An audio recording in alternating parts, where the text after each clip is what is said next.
So you listen to Ty Lopez, you listen to Sam Ovens, and they're telling you start a Facebook ad agency.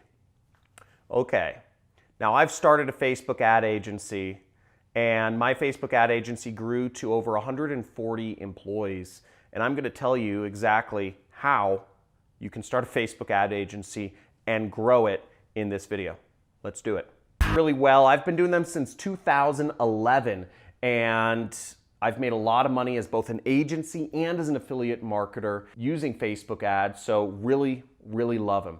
Now, I started the agency, but with my partner, Steve Weiss, who has gone on, and I don't work with him anymore, but he rebranded the agency as Mute 6, and he's grown it to over 140 employees. It's the best Facebook marketing agency around right now. Now, I'm going to go over some techniques of how you can build your own Facebook marketing agency using the tactics that I and Steve used to grow our agency. Now, the first step is you need to either be an expert or you need to find an expert in Facebook advertising, okay? To be an expert, you can go through a lot of courses, but really, I would suggest if you need to get your hands dirty. So you could work for another company, work for another agency, such as Mute 6, and learn Facebook ads from people who are masters of it, doing it every day.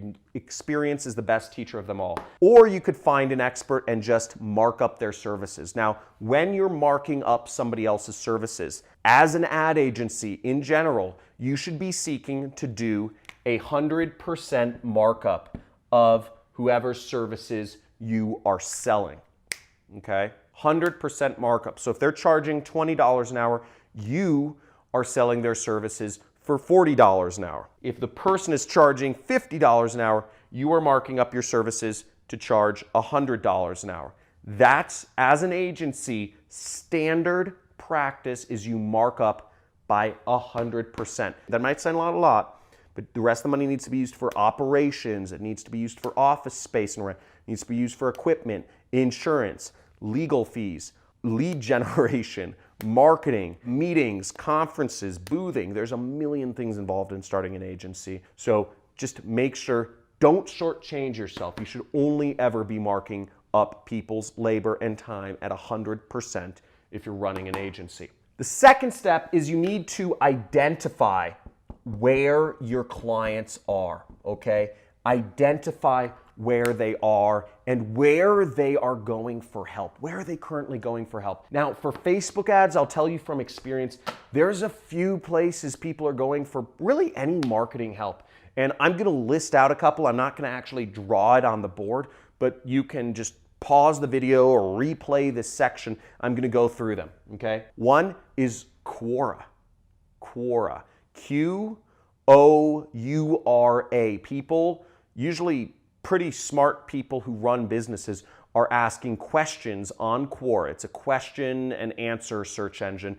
And you can find people that are asking questions. They're saying, how do I make my Facebook ads profitable? How do I advertise on AdWords? How do I do whatever? And you can go in and you can just answer people's questions for them. Same thing with Yahoo Answers, but Quora seems to attract a really highfalutin type of, business owner, investor type person, So you can go on Quora, answer a bunch of questions, you'll get authority on there, and it will come back to you in clients. I remember we got, some clients for my agency at the time from just people finding our answers on Quora and saying, you sound like a smart individual.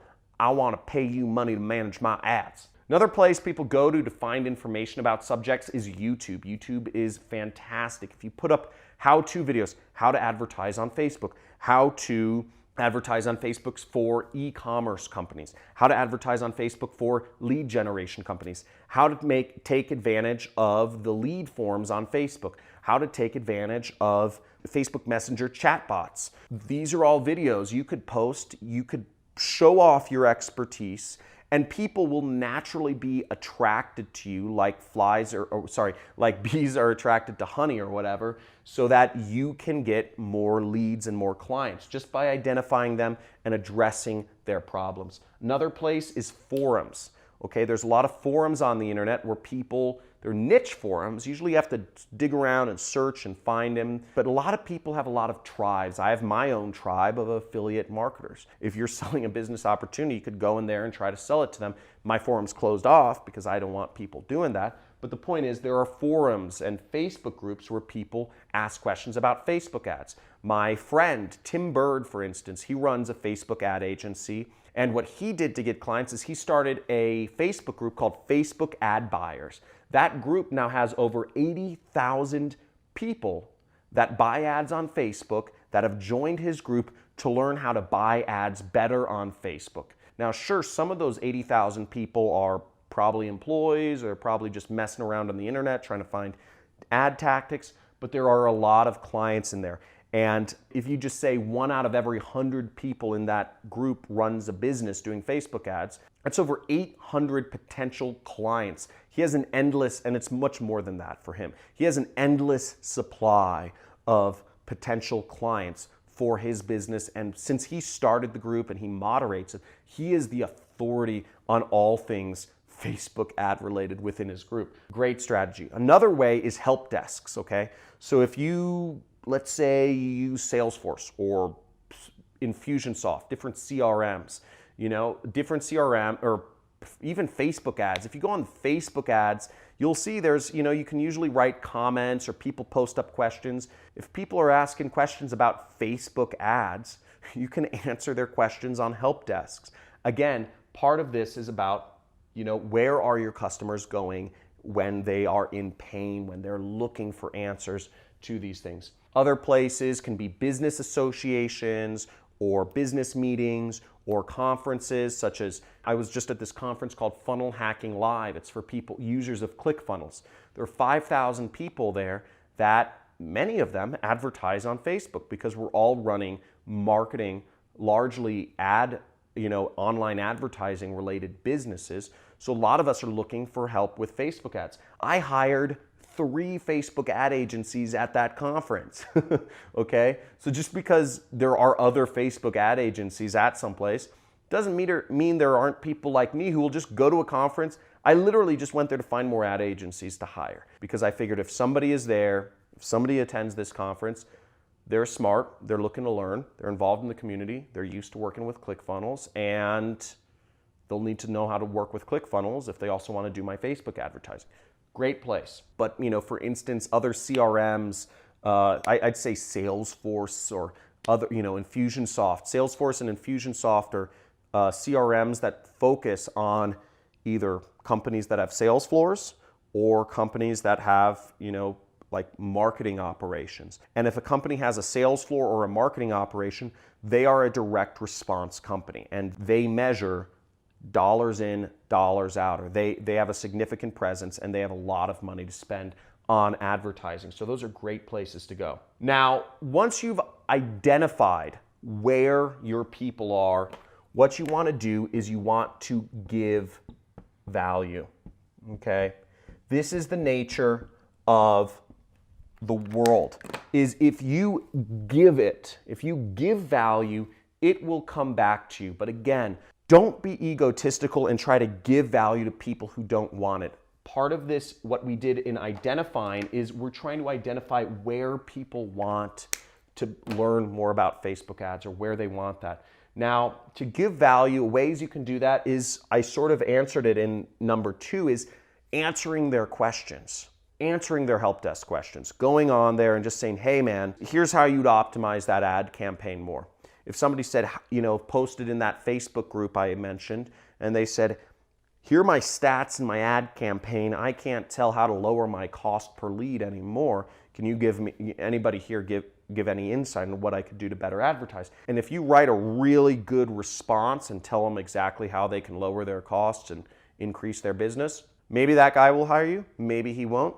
Maybe other people who view that post and view your answer will hire you. It's a way of putting yourself out there and helping others, okay? And it's not salesy because you're putting your best foot forward. Other ways are, if you're doing speaking, if you're speaking at local meetups, one thing I did was around LA, there's a lot of different meetings every single night, in my area, which is the tech I live in Malibu now, but it's very close to the tech community there. And a lot of businesses are trying to find more users and more installs and more customers. And people, there are a lot of meetups about how to do marketing. So I would speak at some of those, and I just go, I'd speak and I'd say, hey, here are the 5 things you need to know to get more results out of your Facebook ads without spending an extra dollar. And people would suck it up, and I'd get some clients out of that because people would say, hey, that's smart. I have more money than time. I'd rather just give you my money and for your time to do this for me. I'd say one of the best ways, and this is a staple of what I did, is in terms of giving value, probably the most powerful way to really close a client is just go in, get access to their Facebook account and do an audit, okay? Just say, I will do a free audit, I'll do a free run through of everything you need to do to make your Facebook account better. Or just say, hey, let's meet up at, if you're close, say let's meet up at a coffee shop and I'll look at your Facebook account and see if I have any ideas of how you can, do it better. That's the best approach. That's what my partner did, and he closed really big deals. But going about it that way and just leading with your best foot forward and giving a lot of value with a free audit is, getting in somebody's account is always the best way to do things, especially if you link your accounts and then you do an audit. That is a layup. That's the easiest way to close a deal. And also it puts you, you give them value. Some people might say, hey, thanks. If you approach everything without that desperation, you're like, I want to close a deal. If you just do it kind of like, okay, like maybe this one will go, maybe this one won't, and you give somebody, a couple page write-up on what they can do to improve their business, I mean, that's phenomenal. That's phenomenal. Not enough people are doing that anymore. And you give them a write-up and you say, hey, let your own team implement it, or if you want our team to implement it, we can talk about pricing, but you leave it in their court. Say, hey, hope that helped. You're a cool guy, running a cool business. Let's, if you want any more info, hit me up and, I'll put together a package for you. Leave it like that. Never go into that hard closing. At least that's always been my style, is really make it buddy. And, I even liked, if I was going to do deals, hang out, get a beer. Things don't need to be formal. Things don't need to be like closing people in a conference room. If you're trying to close a big client for your Facebook ad agency, go to a cigar lounge and just smoke cigars and, chat about, how kids are crazy and, politics is nuts and, and say, oh yeah, I like you, you like me, let's do business together. Very chummy. Another very powerful way to get yourself out there, and this is probably the most powerful way, is case studies. If you post up case studies, if you post up, let's say, a 2-page write-up of, hey, here's where a Facebook account I was looking at was before I started working at it. And you say, their cost per sale was, it took them $20 to get a new customer. And the average customer value was $30. And it cost them, and they were spending $10,000 a month and their ads were getting a 3% click-through rate. Whatever you're talking about, you lay out what their advertising looked like before you came in one page. And then in the second page of a PDF or whatever, you lay out how their advertising looked after you went in and changed around things, and you talk about what you did to get that result. That blows the socks off of people. People will read through case studies all day long because you're showing people real results. Now, one of the reasons people subscribe to my channel is because I actually go in on my computer and I show people how to do advertising. I don't just talk about it like I'm doing here. And by the way, if you want more videos, if you want to see some really cool videos on some actual advertising being done live, I'm going to have my assistant throw up a link here to a playlist I have called The Art of Copywriting. Now, The Art of Copywriting is with my friends Carlos Cruz and Ronnie Sandlin, actually writing ads and advertising them live. They're kind of long videos, but they're really exciting if you want to get into affiliate marketing, for instance. But giving value with case studies and audits is, I'd say, the most powerful thing. What did you find the most interesting? Was it about how you can find an expert and mark up their services? Was it about how you can the places where you identify potential clients for your Facebook ad agency? Or was it the fact that, how you can give value with free audits or case studies or whatnot? Let me know in the comments what was the most valuable. Also, make sure you subscribe to my channel if you're interested in learning more about online businesses and ways that you can make money. When you subscribe to my channel, you'll get a free course on how to do affiliate marketing, and make sure to hit that notification bell, just slam it, because I do frequent or infrequent live streams where I give away insane prizes.